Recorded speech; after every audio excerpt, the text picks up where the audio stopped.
जब हम भारत में ब्रिटिश साम्राज्य के बारे में सोचते हैं तो हम आमतौर पर भौतिक चीज़ों के बारे में सोचते हैं। हम कोहिनूर हीरे के बारे में सोचते हैं जो लंदन के टावर में रखा है। हम क्वीन विक्टोरिया की मूर्तियों या ग्रैंड रेलवेज और नई दिल्ली की वास्तुकला के बारे में सोचते हैं। हम क्राउन ज्वेल्स को देखते हैं और उन्हें उस दौलत का प्रतीक मानते हैं जो लूटी गई थी। लेकिन सच्चाई यह है कि भौतिक लूट तो बस एक ध्यान भटकाने वाली चीज़ थी। हीरे, रूबी और सोने की मूर्तियां तो बस सोफे के गद्दों में मिलने वाले छुट्टे पैसे थे।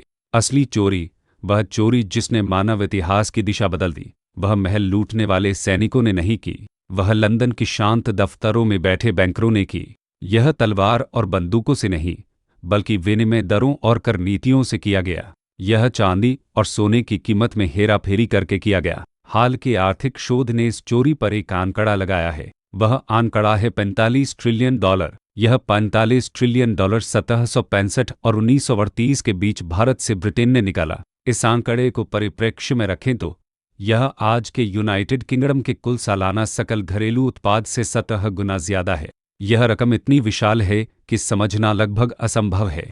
इतने पैसे से औद्योगिक क्रांति को फंड किया जा सकता था, 2 विश्व युद्ध लड़े जा सकते थे और आधुनिक पश्चिमी दुनिया बनाई जा सकती थी। और यह सब एक परिष्कृत वित्तीय घोटाले के जरिए लिया गया जिसने पूरे भारतीय उपमहाद्वीप को ब्रिटिश खजाने के लिए मुफ्त पैसा पैदा करने वाली मशीन में तब्दील कर दिया। इस घोटाले को समझने के लिए हमें शुरुआत में जाना होगा। हमें समझना होगा कि ब्रिटिशों के आने से पहले दुनिया कैसी थी। 18वीं सदी की शुरुआत में भारत दुनिया की औद्योगिक कार्यशाला था। यह दुनिया के वैश्विक विनिर्माण उत्पादन का 25% पैदा करता था। बंगाल के वस्त्र उस समय मौजूद सबसे बेहतरीन थे।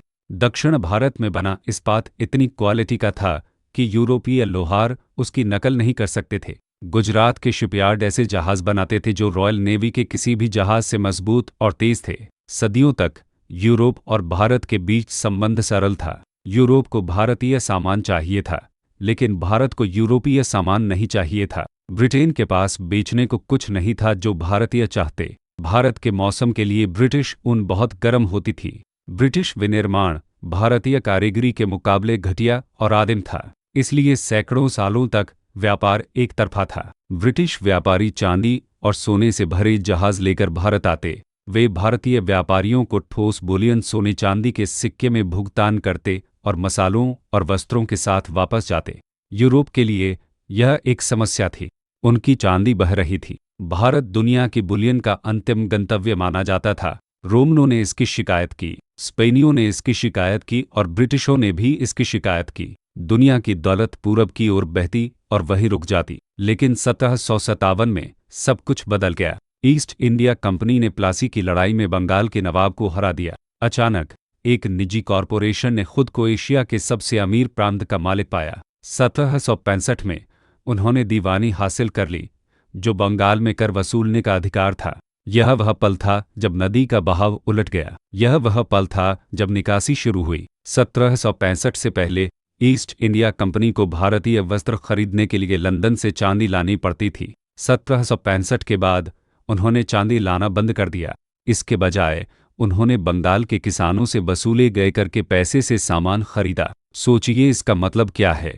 भारतीय किसान ने कंपनी को कर दिया। कंपनी ने उसी पैसे से किसान का कपड़ा खरीदा। फिर कंपनी ने वह कपड़ा लंदन में मोटे मुनाफे पर बेच दिया।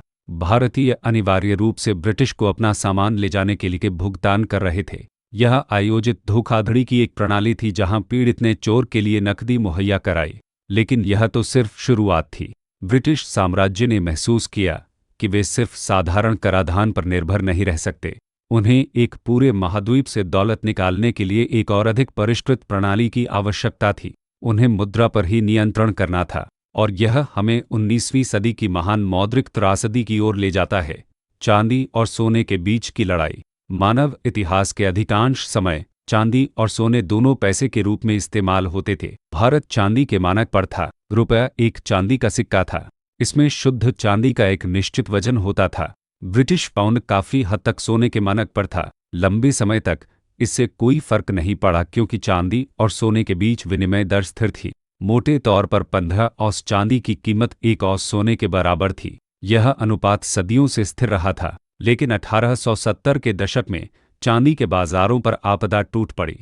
नेवाडा और लैटिन अमेरिका में बड़ी बड़ी नई चांदी की खानें खोजी गई, जिससे दुनिया आपूर्ति से भर गई। उसी समय नवगठित जर्मन साम्राज्य ने सोने के मानक पर स्विच करने का फैसला किया और अपने विशाल चांदी के भंडार बाजार में उड़ेल दिए। चांदी की कीमत गिर गई। भारत जैसे देश के लिए जो अपनी दौलत चांदी में रखता था, यह एक तबाही थी। रुपए की कीमत ब्रिटिश पाउंड के मुकाबले तेजी से गिरने लगी। 1870 में एक रुपया लगभग 2 शिलिंग के बराबर था।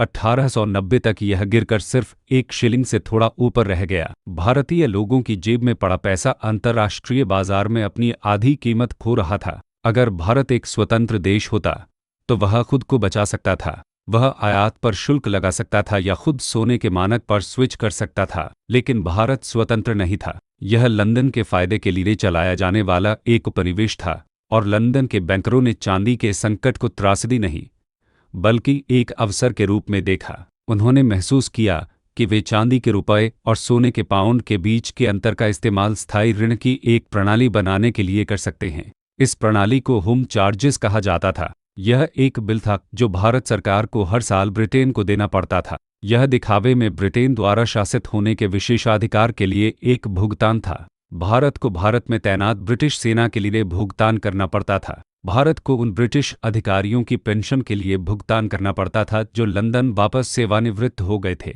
भारत को रेलवे उपकरण के लिए भुगतान करना पड़ता था जो ब्रिटेन ने उन्हें बढ़ी हुई कीमतों पर बेचा। और महत्वपूर्ण रूप से भारत को उस विशाल ऋण पर ब्याज देना पड़ता था जो ब्रिटिश सरकार ने भारत पर लाद दिया था। यहाँ फंदा था, भारत में कर किसानों से चांदी के रुपयों में वसूले जाते थे, लेकिन होम चार्जेस का भुगतान लंदन को सोने के पाउंड में करना पड़ता था। जैसे जैसे चांदी की कीमत गिरती गई, भारत सरकार को सोने के पाउंड में उतना ही ऋण चुकाने के लिए और अधिक रुपए वसूलने पड़ते। यह एक ट्रेड मिल थी जो कभी नहीं रुकती थी। अगर रुपया अपनी आधी कीमत खो देता तो किसान को उसी जगह बने रहने के लिए दोगुना अनाज, दोगुना कपास और दोगुना श्रम देना पड़ता। ब्रिटिश सरकार इसे ठीक कर सकती थी। वे भारत को सोने के मानक को अपनाने की अनुमति दे सकते थे। भारतीय व्यापारी वर्ग ने इसके लिए गुहार लगाई। उन्हें ब्रिटिश सॉवरेन सोने का सिक्का के साथ प्रतिस्पर्धा करने के लिए एक सोने की मोहर चाहिए थी, लेकिन लंदन ने मना कर दिया। उन्होंने जानबूझकर भारत को चांदी के मानक पर रखा जबकि बाकी दुनिया सोने की ओर बढ़ गई। उन्होंने ऐसा क्यों किया? क्योंकि यह ब्रिटिश व्यापार के लिए फायदेमंद था। एक सस्ता रुपया मतलब भारतीय निर्यात ब्रिटिश खरीदारों के लिए सस्ते थे। इसका मतलब था कि ब्रिटेन भारत से गेहूं, कपास और जूट रॉक बॉटम कीमतों पर खरीद सकता था। लेकिन इसका मतलब यह भी था कि भारत बाहरी दुनिया से मशीनरी या प्रौद्योगिकी नहीं खरीद सकता था क्योंकि उनकी मुद्रा बहुत कमजोर थी। इसने भारत को कच्चे माल की आपूर्तिकर्ता और ब्रिटिश तैयार माल के उपभोक्ता के रूप में फंसा दिया। इस मौद्रिक नीति के माध्यम से भारत का विऔद्योगीकरण किया गया, लेकिन यह घोटाला सिर्फ विनिमय दर से भी गहरा था। इसमें भारत से सोने की भौतिक हटाना शामिल था। ब्रिटिश सरकार ने काउंसिल बिल्स नामक एक प्रणाली स्थापित की। यह एक साधारण चाल के लिए एक जटिल वित्तीय शब्द है। कल्पना करें कि आप लंदन में एक ब्रिटिश व्यापारी हैं और आप भारत से चाय खरीदना चाहते हैं। आपके पास सोने के पाउंड हैं। आमतौर पर आप वह सोना भारतीय चाय किसान को भुगतान करने के लिए भारत भेजते। अगर आपने ऐसा किया तो भारत सोने से समृद्ध हो जाता, भारत का सोना भंडार बढ़ता। लेकिन ब्रिटिश सरकार नहीं चाहती थी कि सोना भारत जाए, तो उन्होंने इसे रोक लिया। उन्होंने ब्रिटिश व्यापारी से कहा, सोना भारत मत भेजो। इसके बजाय वह सोना लंदन में इंडिया के सचिव को दे दो। बदले में हम आपको काउंसिल बिल नामक एक कागज का टुकड़ा देंगे। आप यह कागज का टुकड़ा भारत पोस्ट कर दीजिए। जब भारतीय चाय किसान इसे प्राप्त करता है तो वह इसे कोलकाता में औपनिवेशिक सरकार के पास ले जाता है और वे उसे रुपए देते हैं जो भारत में प्रिंट किए गए थे, असल में हवा से, कर राजस्व से। तो सोने का क्या हुआ? सोना लंदन में रह गया। इसे बैंक ऑफ इंग्लैंड में जमा कर दिया गया। इसका इस्तेमाल ब्रिटिश पाउंड को बैक करने के लिए किया गया। इसका इस्तेमाल ब्रिटिश व्यवसायों को उधार देने के लिए किया गया। इसका इस्तेमाल ब्रिटिश सेना को फंड करने के लिए किया गया। जो सोना भारतीय माल के भुगतान के लिए भारत पहुंचना था, वह भारत कभी नहीं पहुंचा। भारत को कागज के रुपए मिले जिसने स्थानीय स्तर पर मुद्रास्फीति को बढ़ावा दिया, जबकि लंदन को ठोस संपत्ति मिली। इस प्रणाली का प्रभावी रूप से मतलब था कि भारत अपना माल मुफ्त में निर्यात कर रहा था। जो सोना भुगतान के रूप में भारत में प्रवेश करना था, उसे लंदन में हाईजैक कर लिया गया। अर्थशास्त्री इसे भारत के व्यापार अधिशेष का अवशोषण कहते हैं। भारत दुनिया के साथ भारी व्यापार अधिशेष चला रहा था। वे जितना खरीद रहे थे उससे कहीं अधिक बेच रहे थे। अर्थशास्त्र के सभी नियमों के अनुसार भारत को सोने के विशाल भंडार जमा करने चाहिए थे और दुनिया का बैंकर बनना चाहिए था। लेकिन काउंसिल बिलों की वजह से सोना लंदन में निकाल लिया गया। इसका भारतीय किसान पर विनाशकारी प्रभाव पड़ा। लगातार मूल्य खो रही मुद्रा में अपने करों का भुगतान करने के लिए किसानों को खाद्य फसलें उगाने से हटकर निर्यात के लिए नकदी फसलें उगाने के लिए मजबूर होना पड़ा। उन्होंने अपने परिवारों के लिए चावल और गेहूं उगाना बंद कर दिया और ब्रिटिश साम्राज्य के लिए कपास, अफीम और नील उगाना शुरू कर दिया। उन्हें जीवित रहने के लिए निर्यात करना पड़ता था। उन्हें ब्रिटिश को कर देने के लिए चांदी कमाने के लिए अपना अनाज वैश्विक बाजार में बेचना पड़ता था। इससे अकाल के समय भारत से भोजन निकलने का भयानक दृश्य सामने आया। 19वीं सदी के अंत में भारत में एक के बाद एक भयानक अकाल आए। लाखों लोग भूख से मर गए। 1877 के मद्रास अकाल में लगभग 50 लाख लोग मारे गए। और फिर भी ठीक उसी वर्ष भारत ने ब्रिटेन को गेहूं की रिकॉर्ड मात्रा निर्यात की। टेलीग्राफ लाइनें और रेलवे जिन्हें ब्रिटिश ने भारत को उपहार बताया, वास्तव में अनाज को हिंटरलैंड से निकालकर लंदन भेजने के लिए इस्तेमाल किए गए। रेलवे वे पाइप थे जिनके जरिए वैम्पायर खून पीता था। वाइसरॉय लिटन, जो अकाल के दौरान भारत के प्रभारी थे, ने प्रसिद्ध रूप से हस्तक्षेप करने से इनकार कर दिया। उनका मुक्त बाजार में विश्वास था। उनका मानना था कि अगर लंदन में गेहूं की कीमत मद्रास से अधिक है तो गेहूं को लंदन जाना चाहिए। उन्होंने तर्क दिया कि बाजार में हस्तक्षेप करने से किसान आलसी हो जाएंगे। उन्होंने चांदी के कर को पूर्ण कठोरता से वसूले जाने पर जोर दिया। अगर किसान भुगतान नहीं कर सका तो उसकी जमीन जब्त कर ली गई। अपनी जमीन बचाने के लिए किसानों ने अपने परिवार के गहने बेच दिए। उन्होंने अपनी पत्नियों की चांदी की चूड़ियां बेच दी। उन्होंने वह थोड़ा सोना बेच दिया जो उन्होंने पीढ़ियों से बचाया था। यह संकट का सोना था। अकाल के दौरान टनों सोना भारत के गांवों से निकलकर बैंक ऑफ इंग्लैंड के तहखानों में चला गया। भारतीय किसान की पीड़ा वह नकदी थी जिसने ब्रिटिश साम्राज्य को दिवालिया होने से बचाए रखा। जब लंदन शेयर बाजार गिरता या जब बैंक ऑफ इंग्लैंड को अपने भंडार को मजबूत करने की आवश्यकता होती तो वे भारत पर पेचकस देते। वे भारत में मुद्रा आपूर्ति को सिकोड़ देते, ब्याज दरों को बढ़ा देते और देश से और अधिक सोना बाहर निकाल देते। ब्रिटिश साम्राज्य अनिवार्य रूप से एक विशाल पिरामिड योजना थी और भारत उस पिरामिड का आधार था। ब्रिटिश पाउंड की स्थिरता, स्टिलिंग, वह मुद्रा जिसने दुनिया पर शासन किया, भारत से चुराए गए अधिशेष पर निर्भर थी। ब्रिटेन ने बाकी दुनिया के साथ व्यापार घाटा चलाया। उन्होंने अमेरिका और यूरोप से जितना बेचा उससे अधिक खरीदा। उन्हें दिवालिया हो जाना चाहिए था, लेकिन उन्होंने भारत के अधिशेष को लेकर अपनी किताबें संतुलित की। उन्होंने अपनी खपत के भुगतान के लिए भारत की कमाई का इस्तेमाल किया। जैसा कि हम इस कहानी के पहले भाग का अंत करते हैं, हमें एक ऐसी प्रणाली दिखती है जो निष्कर्षण के लिए पूरी तरह से इंजीनियर की गई है। हमें एक मुद्रा हेरफेर दिखता है जो लाखों के श्रम को अवमूल्यन करता है। हमें एक कर प्रणाली दिखती है जो लोगों के भूखे रहने पर भी भोजन के निर्यात को मजबूर करती है। और हमें पूर्व का सोना पश्चिम के तहखानों में ढेर होते देखते हैं। लेकिन कहानी 19वीं सदी में समाप्त नहीं होती है। जैसे जैसे दुनिया विश्व युद्धों की ओर बढ़ी, चोरी का पैमाना बढ़ता गया। ब्रिटिश को अपने युद्ध लड़ने के लिए भारतीय संपदा का लाभ उठाने के नए तरीके मिलेंगे और साम्राज्य के अंतिम अंक में वे एक अंतिम वित्तीय चाल चलेंगे जो एक राष्ट्र की बचत को मिटा देगी और स्वतंत्र भारत को भीख का कटोरा लेकर छोड़ देगी। 20वीं सदी के मोड़ तक भारत पर वित्तीय निकासी एक अच्छी तरह से तेल लगी मशीन बन गई थी। काउंसिल बिलों की प्रणाली और चांदी के रुपए में हेर फेर का मतलब था कि लंदन के पास प्रभावी रूप से उपमहाद्वीप के संसाधनों पर खींचा गया एक ब्लैंक चेक था। लेकिन भूराजनीतिक दुनिया बदल रही थी। प्रथम विश्व युद्ध क्षितिज पर था और ब्रिटिश ट्रेजरी पर मांदें फटने वाली थी। चोरी एक स्थिर धारा से एक बाढ़ की धारा में बदलने वाली थी।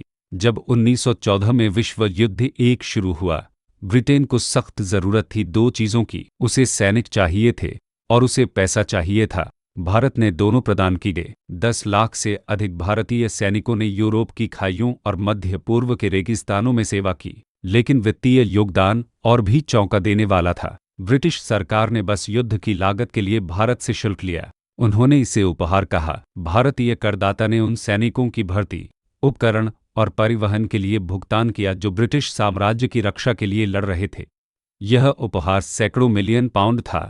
यह एक ऐसी आबादी द्वारा दिया गया उपहार था जिसका मामले में कोई वोट नहीं था और कोई कहने का अधिकार नहीं था। लेकिन 20वीं सदी का असली वित्तीय अपराध द्वितीय विश्व युद्ध के दौरान और बाद में हुआ। यह इतिहास का एक अध्याय है जो ब्रिटिश स्कूलों में शायद ही कभी पढ़ाया जाता है, लेकिन यह भारत की आर्थिक स्मृति में एक जलता हुआ निशान बना हुआ है। इसमें स्टर्लिंग बैलेंसेस नामक एक अवधारणा शामिल है। जब 1939 में द्वितीय विश्व युद्ध शुरू हुआ, ब्रिटेन भयभीत था। उन्हें पता था कि वे अकेले जर्मनी से लड़ने का खर्च नहीं उठा सकते। उन्हें पूरे साम्राज्य के संसाधनों की आवश्यकता थी। उन्होंने भारत को युद्ध प्रयास के लिए एक विशाल आपूर्ति आधार में बदल दिया। भारतीय कारखानों ने वर्दी, गोला बारूद और इस्पात का उत्पादन किया। भारतीय किसानों ने मित्र देशों की सेनाओं को खिलाने के लिए भोजन उगाया। ब्रिटेन को ये सामान चाहिए थे, लेकिन उनके पास भुगतान करने के लिए पैसे नहीं थे। ब्रिटिश अर्थव्यवस्था बिखर गई थी। उनके पास भारत भेजने के लिए कोई सोना नहीं बचा था। इसलिए उन्होंने एक नई प्रणाली बनाई। उन्होंने बस बाद में भुगतान करने का वादा किया। हर बार ब्रिटिश सरकार ने भारत से सामान खरीदा, उन्होंने भुगतान लंदन में बैंक ऑफ इंग्लैंड में एक बैंक खाते में जमा किया। ये स्टर्लिंग बैलेंसेस थे। यह अनिवार्य रूप से एक IOU यानी कि मैं तुम्हारा ऋणी हूं था। भारत ब्रिटेन को युद्ध लड़ने के लिए पैसे उधार दे रहा था। भारतीय रिजर्व बैंक ने भारत में स्थानीय आपूर्तिकर्ताओं को भुगतान करने के लिए रुपए प्रिंट किए, जिससे भारत के भीतर भारी मुद्रास्फीति हुई, जबकि ब्रिटिश सरकार ने लंदन में एक तिजोरी में कागज के वादे जमा किए। 1945 में युद्ध के अंत तक यह ऋण विशाल हो गया था। ब्रिटेन भारत का 1.25 बिलियन पाउंड का ऋणी था। आज के पैसे में यह सैकड़ों अरबों डॉलर है। यह इतिहास का उलटफेर था। 2 सदियों की लूट के बाद ब्रिटेन ऋणी बन गया था और भारत लेनदार था। भारत ने तकनीकी रूप से अपने कब्जे के लिए भुगतान किया था और ब्रिटिश युद्ध प्रयास को वित्तपोषित किया था, जिस बिंदु पर ब्रिटेन अपने ही उपनिवेश का गहरा कर्जदार था। तर्क यह कहता है कि जब युद्ध समाप्त हुआ और भारत स्वतंत्र हो गया, तो ब्रिटेन इस पैसे का भुगतान करेगा। इस पूंजी का इस्तेमाल भारतीय अर्थव्यवस्था को किकस्टार्ट करने के लिए किया जा सकता था।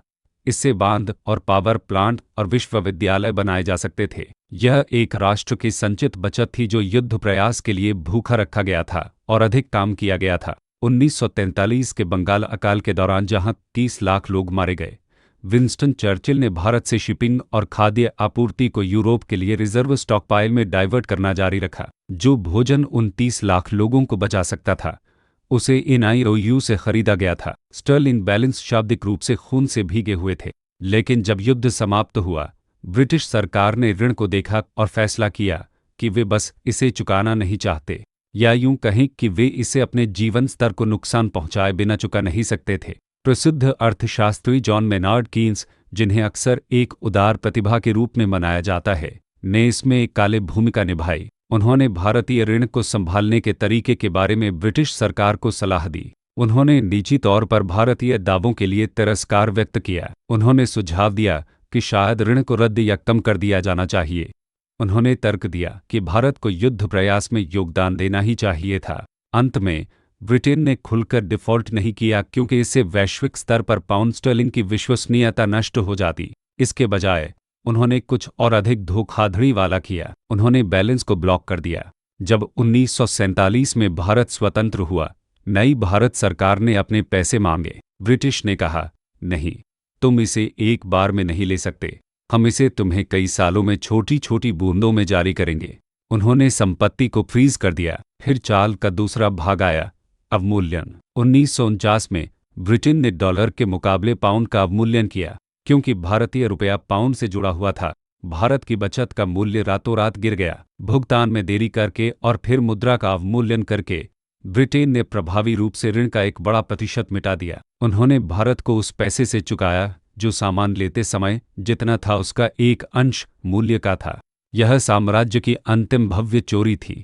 इस वित्तीय पैंतरेबाजी का नवस्वतंत्र भारत पर विनाशकारी परिणाम हुआ। भारत ने एक स्वतंत्र राष्ट्र के रूप में अपना जीवन एक बड़े हैंडीकैप के साथ शुरू किया। विकास के लिए उपलब्ध होनी चाहिए थी वह पूंजी लंदन में बंद थी, हर दिन मूल्य खो रही थी। भारत को गंभीर डॉलर की कमी का सामना करना पड़ा। वे अमेरिका से अपनी आवश्यक प्रौद्योगिकी आयात नहीं कर सकते थे, क्योंकि उनकी संपत्ति ब्रिटिश पाउंड में फंसी हुई थी। इसने भारत को एक बंद अर्थव्यवस्था में धकेल दिया। इसने उन्हें जीवित रहने के लिए ही प्रतिबंधात्मक आर्थिक नीतियों को अपनाने के लिए मजबूर कर दिया। स्वतंत्रता के बाद के भारत की गरीबी सिर्फ बुरी स्थानीय नीतियों का नतीजा नहीं थी, यह लंदन द्वारा इंजीनियर की गई पूंजी अकाल का प्रत्यक्ष परिणाम था। इस चांदी और सोने के हेरफेर की विरासत आज भी दिखाई देती है। अर्थशास्त्रियों द्वारा गणना किया गया 45 ट्रिलियन डॉलर का आंकड़ा सिर्फ कागज पर एक संख्या नहीं है, यह एक सभ्यता की खोई हुई क्षमता का प्रतिनिधित्व करता है। अगर वह दौलत भारत में रहती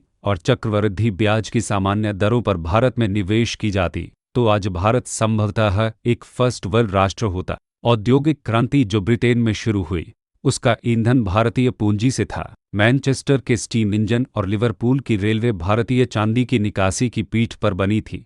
इतिहासकार अक्सर साम्राज्य के लाभों के बारे में बात करते हैं, वे रेलवे और कानून और अंग्रेजी भाषा की बात करते हैं, लेकिन अगर आप बहीखाता को देखें तो रेलवे निष्कर्षण का एक उपकरण था, दान का उपहार नहीं।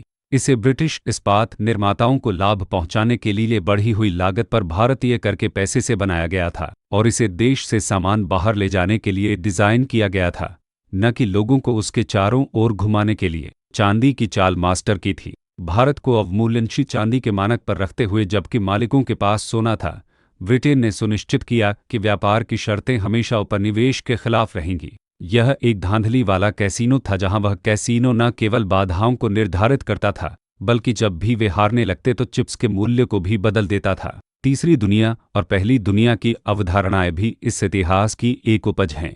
हम आज भारत को देखते हैं और एक विकासशील राष्ट्र देखते हैं, और हम ब्रिटेन को देखते हैं और एक विकसित राष्ट्र देखते हैं। हम मान लेते हैं कि यह संस्कृति या भूगोल या नवाचार के कारण है, लेकिन वित्तीय इतिहास हमें दिखाता है कि यह एक स्थानांतरण था। एक राष्ट्र दूसरे के खर्च पर विकसित हुआ। पश्चिम का विकास पूर्व के अविकसित होने की कीमत पर चुकाया गया। Council bill system, home charges, संकट के सोने का प्रवाह और स्टर्लिंग बैलेंसेस एक ऐसी मशीन के गियर थे जिसे एक महाद्वीप को नंगा करने के लिए डिजाइन किया गया था। यह साफ था, यह कानूनी था, यह अकाउंटेंट और संधियों के साथ किया गया था। सोना हिलाने के लिए कोई नरसंहार की आवश्यकता नहीं थी, बस व्हाइटहॉल में एक कागज के टुकड़े पर एक हस्ताक्षर। जब ब्रिटिश आखिरकार 1947 में भारत छोड़ गए तो वे 12% की साक्षरता दर और 32 वर्ष की जीवन प्रत्याशा वाला देश छोड़ गए। वे ऐसा देश छोड़ गए जिसने 2 शताब्दियों तक 0 प्रति व्यक्ति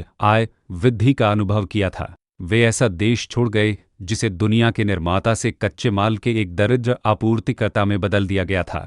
और जैसे ही यूनियन जैक नीचे आया और तिरंगा ऊपर गया, बैंक ऑफ इंग्लैंड के तहखाने बंगाल के किसान के रुपयों द्वारा समर्थित एक बार के सोने से भरे रहे। चांदी के रुपए और सोने के पाउंड की कहानी यह है कि आधुनिक दुनिया कैसे बनी थी।